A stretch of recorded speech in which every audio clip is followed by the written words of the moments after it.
Yay. Hey there, it's Rhonda, Lady Barefoot Artist, and I have Rehmannia here with me, and I'm just going to turn him loose. He's been with me a few days, and it has been wonderful, and I don't want him to leave, and I will cry when he leaves a lot. But anyway, I just wanted to share some more of Rehmannia with you. He's got a lot of stuff lined up, and hopefully he's going to be back on the East Coast again soon. Yes? Yes. Oh, yeah. Looking forward to it. Okay, so I'm going to turn you loose. And I do want to talk about the inflammation thing, too. Oh, sure. Yeah. Maybe going to spend all my time back here. That'd be fine. You know, those of us from LA, we're always like, man, I got to just find some way to move out, get on from LA, get on from my life in LA, and then we can get stuck there, but I'm making an effort.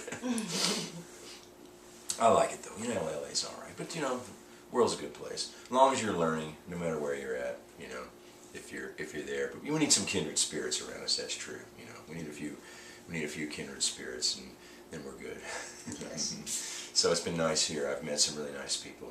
Your friends. We love Rehmannia here. Yeah. Everybody loves Rehmannia. The ocean. Should I exploit the ocean? Let people know how nice the ocean is, so then everybody would want to come to the ocean. It's wonderful here. It's okay. But the beaches, yeah, the Carolina beaches are fabulous. They are pretty good. We like being near the beach. So look, you can come to the beach and see Rehmannia on the East Coast. I'm stealing Rehmannia. That's all there is to it. If you want him, you have to come through me, and we'll sort things out. I'm just Well, I've dreamt all my life of having like a little hut, like all made with sticks, and you just come and I'm just sitting in there, and you just kind of have on, and there's a little path, and you look in and go, hey, what are you doing? And I go, sit, you know. And so maybe I could do that on the beach there. That'd be fun. We can do that. We can arrange that. We need some help. Some help. Just get in touch with me. Yeah. So I've got to head to Asheville for a lecture tomorrow. So I'm gonna have to start heading west again, but I'll be back. Yes, you will. We'll let you go back for a short time. Yeah. Pack up everything. My stuff. Oh, you heard it. Yeah.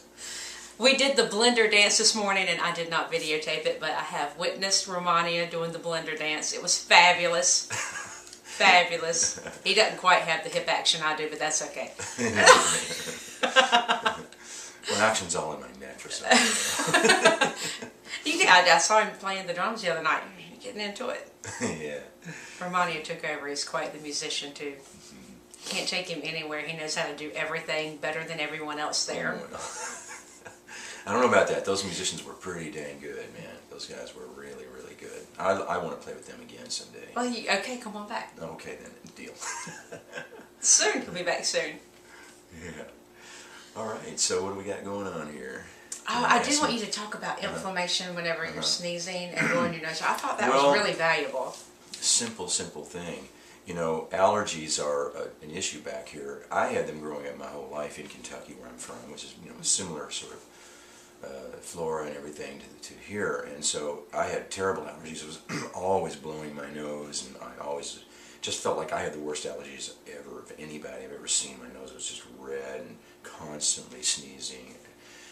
And then I started looking into allergies and found out that they're essentially an autoimmune issue, where the immune system is over-responding to, you know, airborne microbes and airborne pollens and things that we breathe in, and then suddenly the body responds to it as if it's some kind of carcinogen and starts to try to create an inflammation and push it out.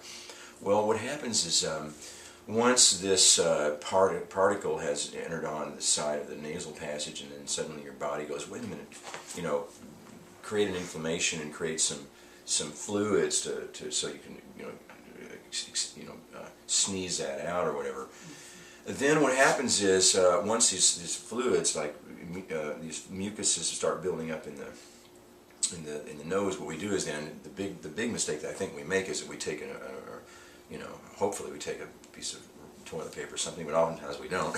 We just go, you know. And a big sneeze is good in certain cases, like if you've really got a cold or something. If you want to sneeze out some kind of pathogen that's deeper in with a cold. But when it's an allergy thing, you start sneezing, and then more so, even if you go blow your nose real hard, what happens is it creates more irritation on the nasal passages inside, and these what's called T cells are damaged, and because of the irritation that occurs when you blow your nose really hard, and then that signals more histamine to be released to cool the inflammation in the nose, and suddenly it turns into an inflammation, and all this histamine and everything's coming out.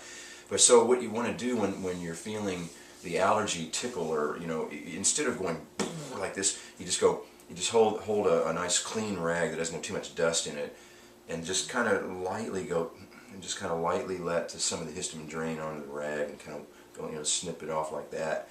But don't be blowing your nose real hard. That way you won't get that inflammatory response, and pretty soon it'll just clear up. Taking notes on that. Yeah, trying to avoid anything that's really tumultuous on the nose at that moment in time, because the problem is the very next breath you take, there's going to be more of those pollens coming in. So you've just gone through this great big effort, this big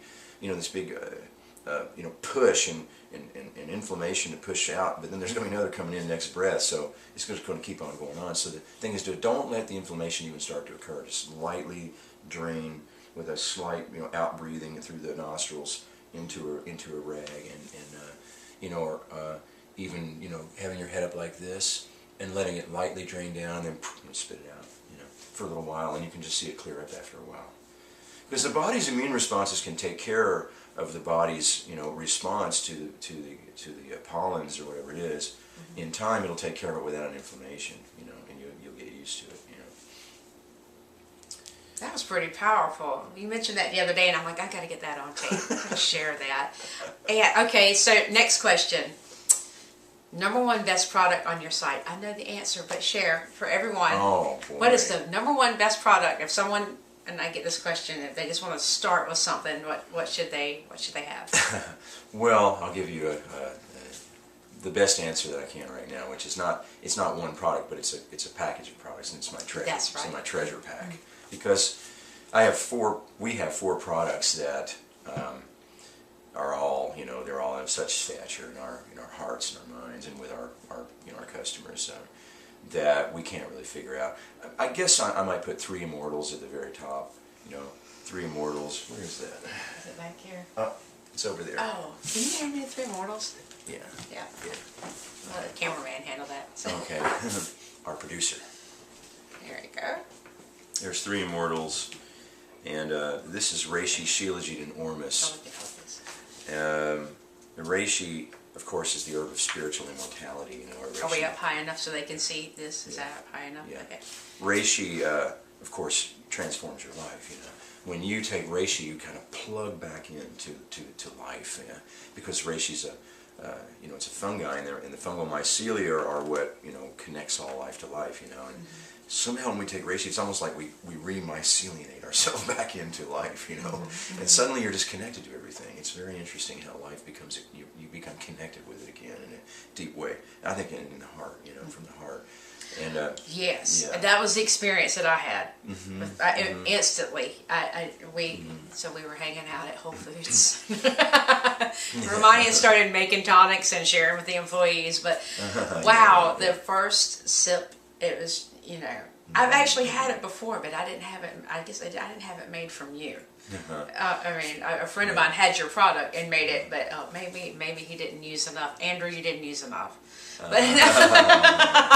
when Rehmannia made it, it was instantaneous. I was just not expecting it. I just felt like my heart and my chest just expanded, and then I could just feel it going all the way down my body. Right. It was so amazing. Yeah, amazing. Right, for people who are really open already and pure and clean inside, then Reishi will have an immediate response. And even intense. Other people, I've given it to people who were not yet initiated in what we're doing, and just saw them go, whoa, well, hey, I like that, I'll try that, and you can change someone's life. Good stuff. But one of the reasons I love this specifically is because this tastes kind of like coffee, so what we can do is we can go to the people who are not getting on the Ascension list, but we want them on. We want our brother, sister, mother, dad. We want them, if we're good friends, we want come on, Billy, come, like get into this Ascension. Well, this a breakthrough product where you can make them like a coffee-like drink. It's kind of like a mocha without the chocolate taste, but it does like a mocha kind of. You can do that too. You can put some nut milk and honey and a little cacao in with it in hot water, or just a cappuccino type drink with nut milk and honey. And then you go to your friend, your relative, and you say, hey honey, try this instead of your coffee today. And almost every time I have people go, well, I like that, yeah, I'll drink that, and then you'll start seeing it shift, because reishi is universal. It isn't just like some people get it, some people get the uplifting, and some people get the opening, and some don't. It's not like that. It's like universal. And the Chinese always knew that. They call it the herb of spiritual immortality, because it just boom, it just clears you. And they also, the great term I like that the Chinese use for reishi is they say, it initiates benevolent cycles of health in your life. That's beautiful. Isn't that beautiful? That is beautiful. Yeah, I know. The Chinese language is really eloquent once you know it. It's very, very good for description. And it's very much better well, the English language is okay too, but the Chinese language is highly poetic, really. And so, yes, because this statement says two things. It opens up benevolent cycles of health. Not only on spiritually, like, benevolence starts to show around you. It's very interesting. And I've been working with reishi for thousands of years. I guess I should say that. Yes, I didn't mean to say that, but yes, I guess I have been working for thousands of years. I was going to say many years. But the Chinese have seen, watched empirical observation of reishi over thousands of years, and they have noted this, that when you take it, your life starts to become more benevolent. Just more benevolent stuff starts showing up around you, like people's actual true calling or highest potential starts to kind of manifest, and people can find their real gift more easily. Rehmannia shows up on your doorstep at Christmas time with a big red perfect. That's with what a big I want red for Christmas. bag. That's right. Okay, you heard that. Get him here. Whatever it takes, I don't care. And you won't mind if I get a little pot belly then? Not at all. Oh, No, okay, all right, thank you. And so, yeah, that. But not only does it open up that benevolent energy for you, or around you in an energetic level, but it's also very powerful for your general health, as immunity and everything. So, when a person builds up your general immune system is enhanced, then your life will be more benevolent, because you feel more empowered, right? When your immune system is enhanced, you feel like, I can go climb that rock with those guys. Sure, let's go. Oh, right, that's And so then your life becomes fuller, and that's the opening up the benevolent cycle of health. When you feel safe, right? Yes. When your immune system is powered up. We've talked about this. You have to keep going.